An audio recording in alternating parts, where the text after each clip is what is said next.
morning, class. Take your seats. Let's continue the part 2 of the topic from the last time, lesson 3. So, last time, we discussed about brain lateralization. For the 3.2, we'll talk about aphasia.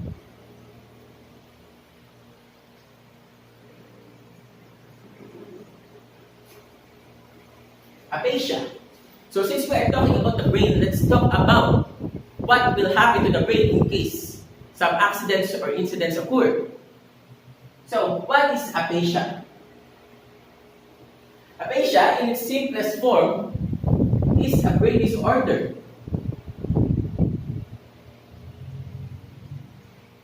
What kind of brain disorder is aphasia? Aphasia occurs when the part of the brain, especially the left part of the brain, has been damaged.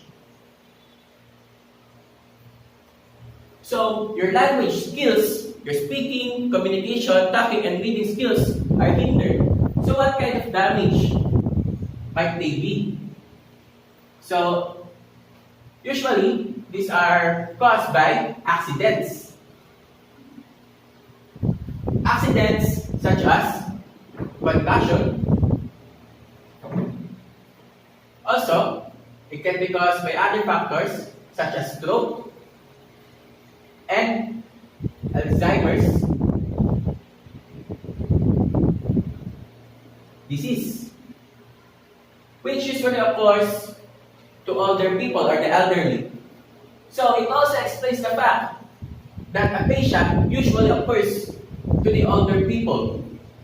So, for example, your elderlies, you'll notice them that they tend to forget a lot of times, or repeat several words that you don't understand. So, I'll be erasing this. I hope you understand fully what aphasia is. So,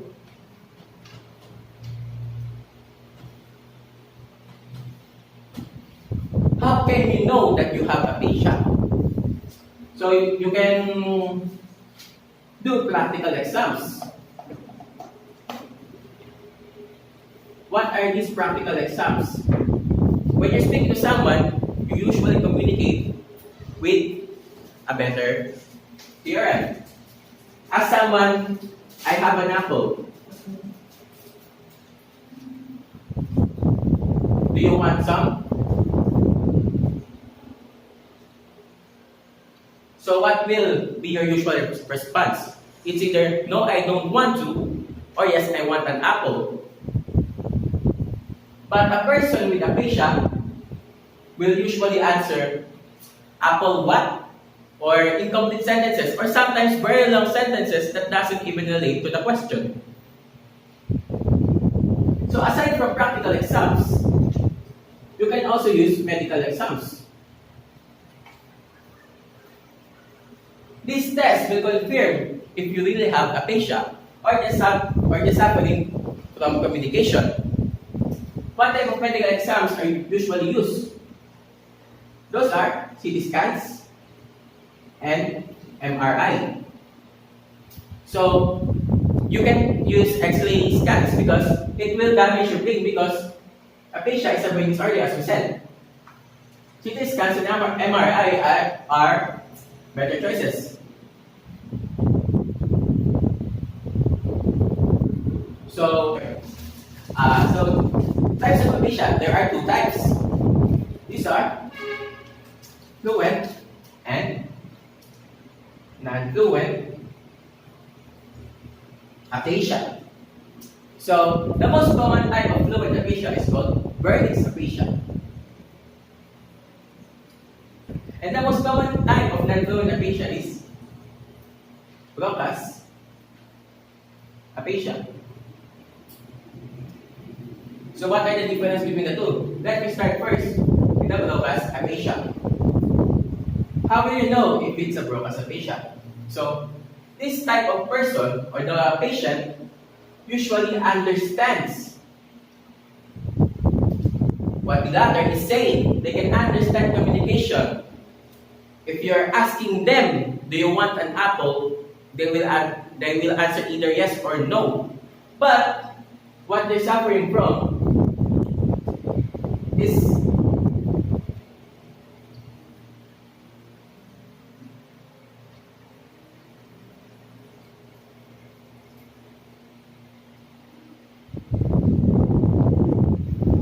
sentence function and construction.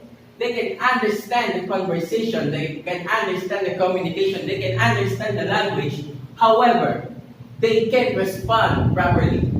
If you ask someone, how are you today? They will answer, fine. They can answer, how are they really today? Because they can construct lengthy sentences. So, the fluent Bernese aphasia is the opposite version.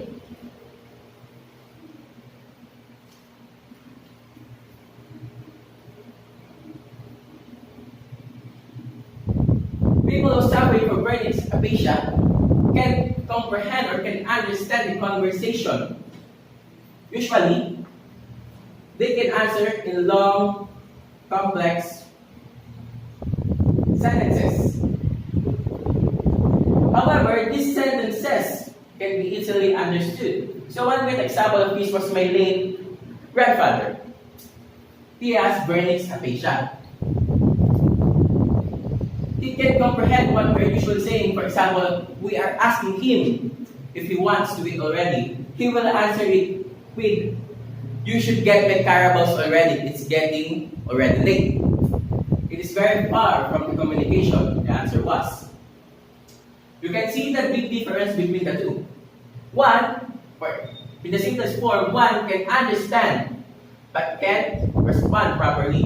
However, Bernese can understand but can process or can speak lengthy sentences. However, the sentences can be understood easily. So the greatest difference between the two, Bernese has a comprehension problem, while Bracas have a speech response problem. Questions? Alright, no one is answering. Let's continue.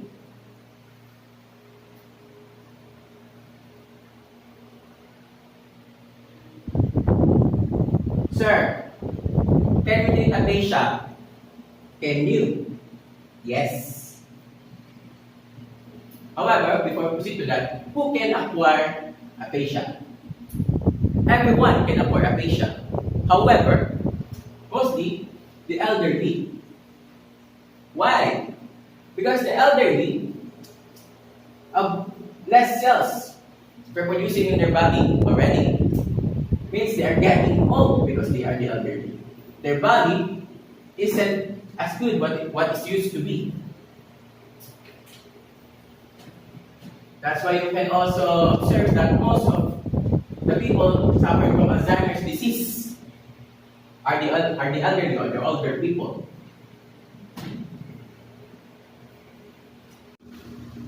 So can aphasia be treated? We answered yes. However, it will take time, usually months to years. So how can this be treated? We have something called speech language therapy. So what is speech language therapy? Speech language therapy is a procedure that usually involves activity that will enhance your language skills. Usually, these are flashcards, games. It also involves exercises. So kind of similar to how are you studying language when you are still in your grade school. There we go. So, what are the other things can do to help treat aphasia? Aphasia patients need to have a proper diet, such as foods with high fiber, such as vegetables and fruits, high in grains and vitamins.